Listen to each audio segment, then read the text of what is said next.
My name is Michelle Steele, and I'd like to take a few minutes and talk to you about the bad decisions that I've made in my life. I spent much of my early life as an addict. Up until the time that I was 23 years old, from the time that I ran away from home at 15 years old till the age of 23, I was in a lifestyle of addiction and crime. I almost went to prison for 10 years for 3 counts of attempted armed robbery. I died of drug overdoses, some that were attempts at suicide, where I took an entire bottle of pills. That didn't just happen once, that happened twice. There were 2 times that I literally died with my heart stopping and them having to do CPR to bring me back to life because of the cocaine overdoses. The first time that I died, I'd been doing cocaine for days upon end. We had an unending supply at that time, and we would just go get more, and we were just, because we weren't eating and we weren't sleeping, we were just doing cocaine. We needed to put more in the syringe to be able to feel it. And then the person who was doing the cocaine with me, he forgot what he was doing, and he gave me 2 doses, his dose and my dose at the same time. And my heart stopped. And when my heart stopped, I fell back on the bed and my eyes rolled back, and I then stopped breathing. There was another person in the room who grabbed all their drugs and ran out the door. And the person, my first husband, who had given me his shot and my shot, he didn't know how to do CPR, but he did know that my heart needed to start beating again. So he drugged me into the shower and he turned the cold water on, and he began to take his fist and beat me in the chest until my heart began to beat again. And I began to breathe. And it took an hour before I could speak. It took an hour before I could answer any questions. I remember I was soaking wet, and I was laying there on the hotel bed in my clothes, soaking wet. And he kept asking me to tell him my name or his name or what year it was or who I was. He kept asking me these questions. And when I finally could speak, the very first thing I asked for, the only thing that was on my mind is, do we have any cocaine left? That's how deep in addiction I was. And I have to admit, I did not start the crime, the prostitution, the stealing. I didn't start those things to meet my addiction need. I actually did it differently. I began turning to drugs to deal with what I was doing. I remember making the statement, I will never be sober another day in my life. I was so ashamed of the life that I was living, the mistakes that I had made. I ran away from home. When I was 15 years old, I burnt all the bridges with my family. My family couldn't trust me. My family didn't talk to me. I didn't have relationships with them.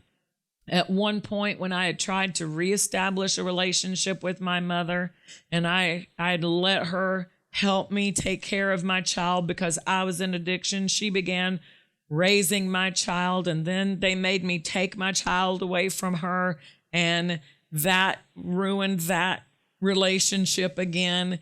There were so many things in that addiction because of the addiction was the way out of the mistakes I had made. I could forget about my shame. I could forget about my pain. I could, like that proverbial song is, just a little pinprick. Yeah, I knew if I could get another shot, I wouldn't have to look in the mirror. I wouldn't have to deal with who I was. I wouldn't have to think about who I had wronged. I wouldn't have to think about all of the degrading humiliation of sleeping with men for money, of sleeping with men old enough to be my grandfather, climbing in and out of trucks, selling my body, climbing in and out of hotels, selling my body. I didn't have to deal with it if I could get high. And so I became an addict to deal with the decisions that I was making. You know, when I'd ran away from home, the guy that I ended up with, who we later married, but the whole time I was married to him, he was my pimp. So it wasn't marriage like people would think of today. It wasn't marriage where I was trusting in my husband and that we shared a life of love. It was a very different situation. And so he was my pimp, and that marriage was convenience, because what he would say to me is, what you have is mine and what I have is mine. You know, most people would say what's mine is yours and what's yours is mine, but not in his book. What's yours is mine and what's mine is mine. And that was the scenario that I was in. But I was so addicted to him. That part of the reason I started doing the things that I was doing was to try to get him to love me, try to get him to be mine. And that never quite worked. And it was from the time that I ran away at 15 years old until the time that I was 23, that he and I both lived this life of crime, this life of addiction. And during this time, we had children. And as I said, other family members were raising those children. That added to my guilt, that added to my humiliation, that added to my failures. And so by the time that we were facing the possibility of prison time, because we had went on a crime spree, which in that crime spree, he robbed 3 gas stations, or one of them he attempted to rob. He did rob 2 of them. So we were I was being charged with attempted armed robbery because I was with him in the car, and he was being charged with the robberies. By that time, I was so involved, I was so under the control of the addiction that I couldn't stop. It did have a hold on my life, and I help people now who have been in addiction. And one of the things that I can identify is that in the beginning, when we began those decisions, when we began choosing to go get high and choosing to submit ourselves to that drug, we thought we were in control and we thought we were making the decision. But at some point, that drug and the force of the enemy, the force of Satan behind that drug, he energizes that addiction until it becomes something that we no longer have the choice to say, I don't want to do it. Because I did come to that point where I didn't want to do it, but I couldn't stop. And I want to just share some thoughts that held me in addiction. And I just want you, if you're facing something like that, maybe it's not a drug addiction, maybe it's an alcohol addiction or a food addiction, or maybe you're in a lifestyle, and some of these thoughts might identify for something that you've thought as well. But these are thoughts that held me in addiction. One of them was, there's no exit from the fast lane. There was a song that was really popular during this time, a Southern rock song. It was Life in the Fast Lane. And this song was a description really of addiction. When you get over in that fast lane, there's no exit off the fast lane. Surely it'll make you lose your mind, right? That fast lane in those major metropolitan cities, there's not a lot of exits off that fast lane. If you're in there, you better know when you get on that fast lane where you're going to get off. Well, in addiction, you get in there thinking it's fun, and then you realize there's no exit. It's like the Hotel California song, which was also an addiction song. You can check in, but you can never leave. And that was where I found myself. I didn't think there was an exit out of the life that I was living. I thought my life was beyond repair anyway, because by the time I'd come to this point, I was homeless. I didn't have money. I didn't have a car to go to a job to get any money. I had ruined all my family relationships. I couldn't borrow any money. I had warrants. I had warrants for my arrest. I had lost my driver's license, so I couldn't drive a car, even though I didn't have a vehicle anyway to go to work. I couldn't have driven it legally because I'd lost my driver's license. If they pulled me over, I'm going to jail. There was so many things stacked against me that it made me want to just give up anyway. I thought, my life is wasted. It's beyond repair. And, you know, at the lowest point, we were facing being charged with a time in prison. But the day after we were charged with it, my husband died. He died of a drug overdose.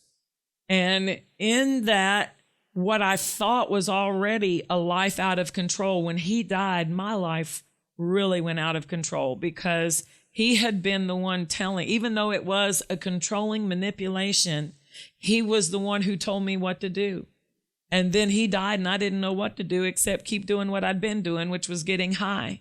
So it was really the lowest point, but I thought, my life is so far beyond repair that I don't know how to even fix it. I didn't even know where to start fixing it.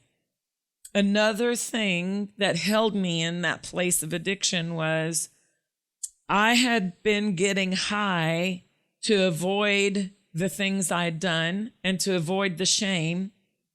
And if I stopped getting high, I had to sober up and think about my life. And that was unbearable. That was painful. That there was no solution in it. It was such a humiliation and shame. It was just easier to stay high and not have to deal with my mistakes. So I thought, that was my thought. And I didn't know any other way of living. I had lived that lifestyle for all those years. I did not know any other way of living. Now remember, I was 15 when I ran away from home. I didn't really have a good foundation of life even at that point, because my parents had divorced. I went and lived here. Then we came back and I lived here. And so there wasn't any of a safe place that I felt I could return to. And I didn't know any other lifestyle other than that life of crime, and that I hadn't worked a real job since I was 15. And I didn't work very long when I was 15 till I got my first paycheck and ran away with it. So I didn't know how to work a real job. I didn't know how to grocery shop. A life of an addict is you go in and you get food for the moment. I didn't buy food for a week. I didn't know how to buy food for a week. Pay a bill? Are you kidding me? I had never paid my bills on time. That's why we got evicted from every place we ever did live. And then we ended up living in hotels and week-to-week rentals and trailers that you would rent that already had the utilities included in the rent. I had never paid bills. So I didn't know how to live a responsible life where I kept a job and paid my bills and actually put money in the bank. If money would come into my hand, it went out of my hands as quick as it went in. So I didn't know how to live. All of my friends were party friends. I didn't know other people. Remember, I'd lost relationship with responsible people because they couldn't let me into their life because I was dangerous to have in their life.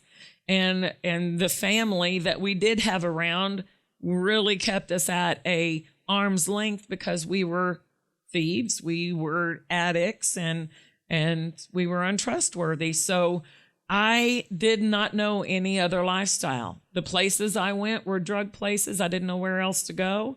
The people I hung out with. And so those were things that held me in this place of staying in this addiction. And I'll tell you another one that I found out maybe after I was rescued from that lifestyle. I didn't recognize it at the time, but I can look back and I can see it. I felt like I deserved the life I was living. It was a way of self-punishment. I didn't deserve better. I'd never been a good daughter. I'd never been a good mother. I'd never been a good wife. I'd never been a good anything. I had been a liar. I had been a thief. I had been one who would steal from you. I had been one who took her kids' money and got high on it. I deserved what I was getting, and in a way it seemed like it was self-punishment. And then I didn't think about this one until there at the very end of that life of addiction. It was this: someone had invited my first husband, the one who passed away. Before he passed away, just days before he passed away, his grandmother made him promise he would come to church. And he went to church with her, and he wanted me to go with him. And that was the first time since I had lived with my grandparents that anybody had thought about inviting me to church. I'd had some times when I was in 5th grade, maybe, where I went with some friends from school, but it was youth group, and it was fun. It was singing. It was just, interacting with the youth. It wasn't really thinking about God. And so when he invited me to go to church with him, where his grandmother, which was where my children went to church, I said something I didn't even knew I thought until he confronted me and tried to coerce me into going to church. I said, I don't need God. But what I thought was, God hates me. I was trying to act tough. I don't need God. You go if you think you need God. I'd gotten a little bit of attitude by then, even though he would beat me, even though if I backtalked him, he would slap me down. By this time, I was hard-hearted, and it came out of my mouth, I don't need God. But what I really thought was, God hates me. And I thought to myself, how could I walk in the church? How could I enter in to the church? There's going to be a lightning strike, and it's going to hit me. The walls are going to fall on me. God doesn't want me in his church. And I realized that I thought God hated me. What else? That's why I never turned to God. That's why I didn't go to him for help. I thought God hated me. I was convinced of it until I was in the ICU unit. They were keeping my husband's body alive. He was brain dead, and his brain was swelling. Through the sides of his head, you could see the brain swelling. And we were preparing to take him off the machines. And this man from church who had prayed with him the day before wanted to take me to the chapel and pray with me.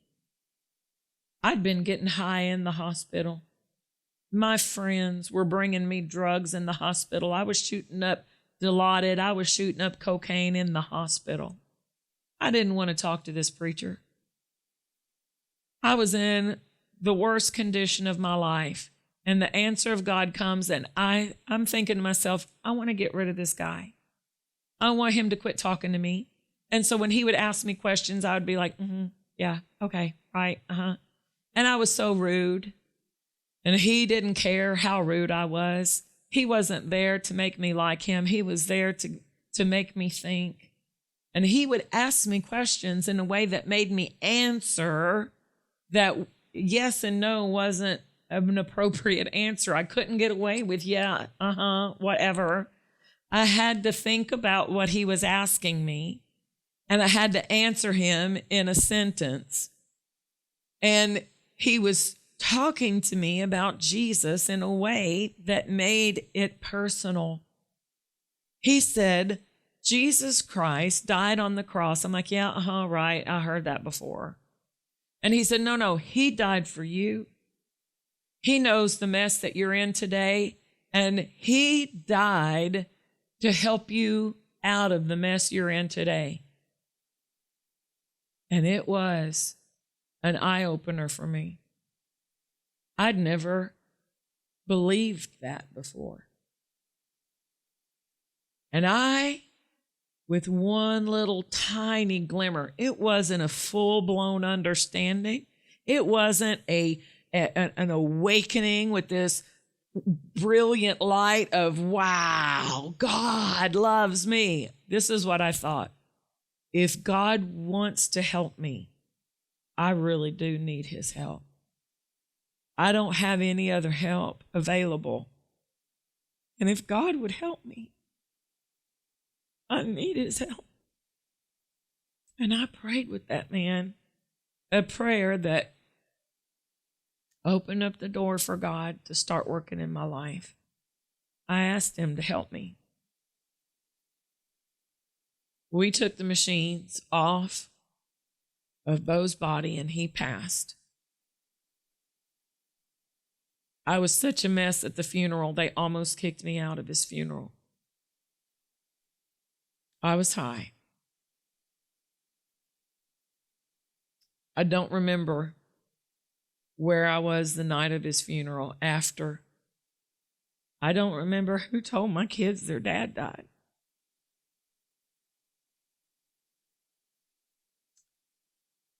It was a few weeks later that I died the second time from the cocaine overdose.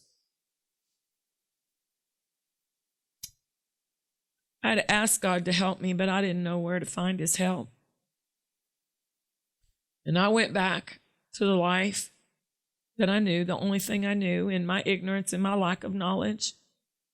And I ended up staying with this guy who owned a bar, and he was a cocaine supplier. And I sat in the back of that bar in the projects of East Nashville, and I shot cocaine day and night and day. And because I couldn't feel it, I hadn't been eating, I hadn't been sleeping. All I'd been doing for 3 long days was getting high. And I said, can you put more in there? Because I can't feel it anymore. That should have been a signal. But he did. He put more in there, and I pulled it up in the syringe. And I put the whole thing in my arm. But before I could even pull the syringe or untie my arm, pull the syringe out or untie my arm, I quit breathing and I fell on the floor dead. But I left my body and I stood in front of a skull. It wasn't a skeleton, it was a skull. And these hands began to reach for me. It was as if darkness had hands. I was more afraid than I'd ever been in my life. It was real fear.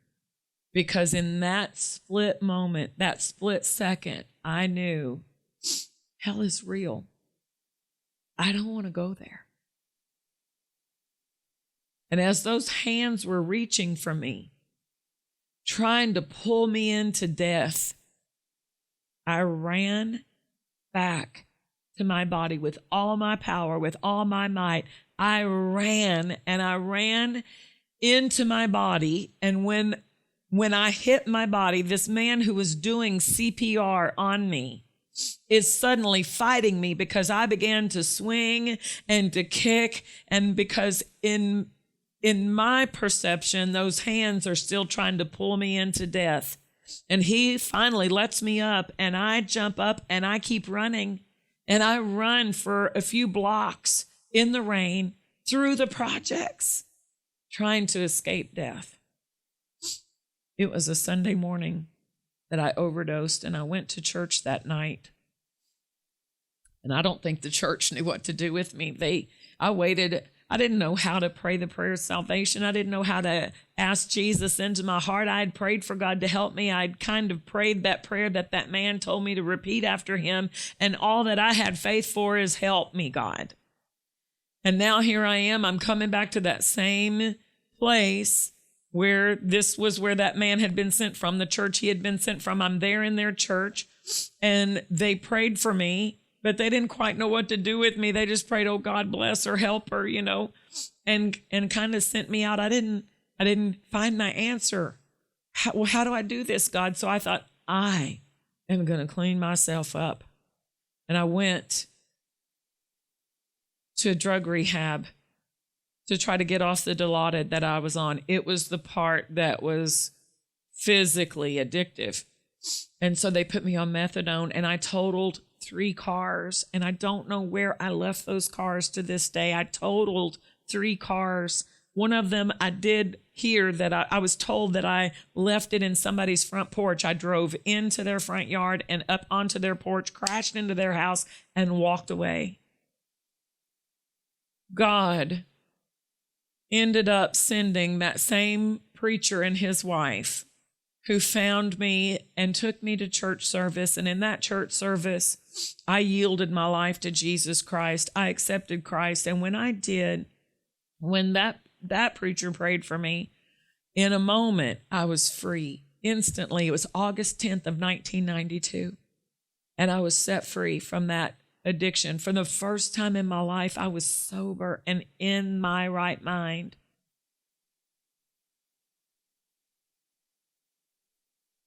I'd never been in my right mind since I was a kid.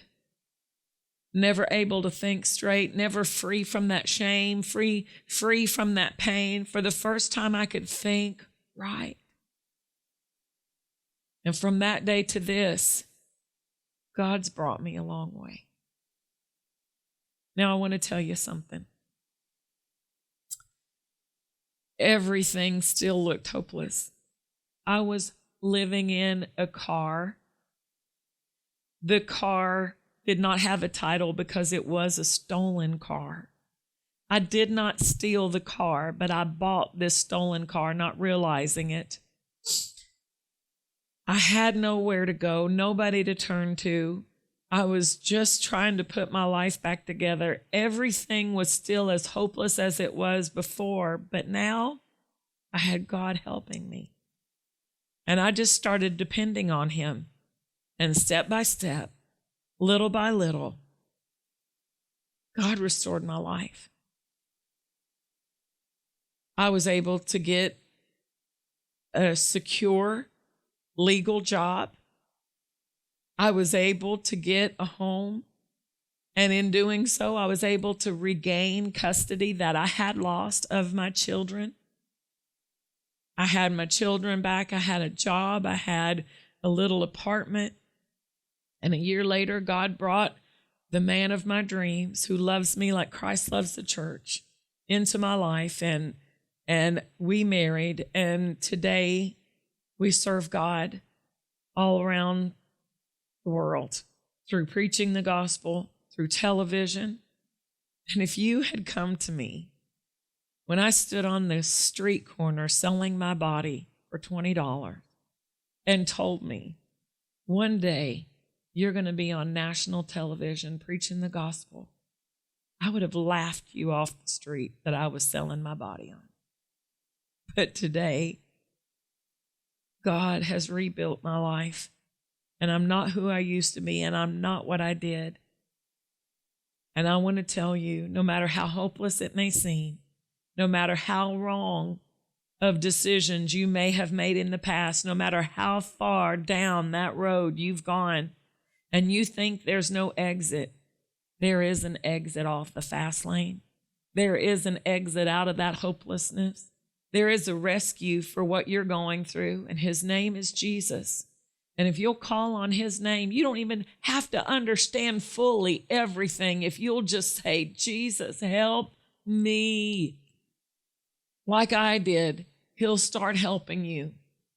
But I do want to tell you this, so that you can at least be a little bit further along than I was and miss some of that near-death experience that I had to encounter because of my lack of knowledge.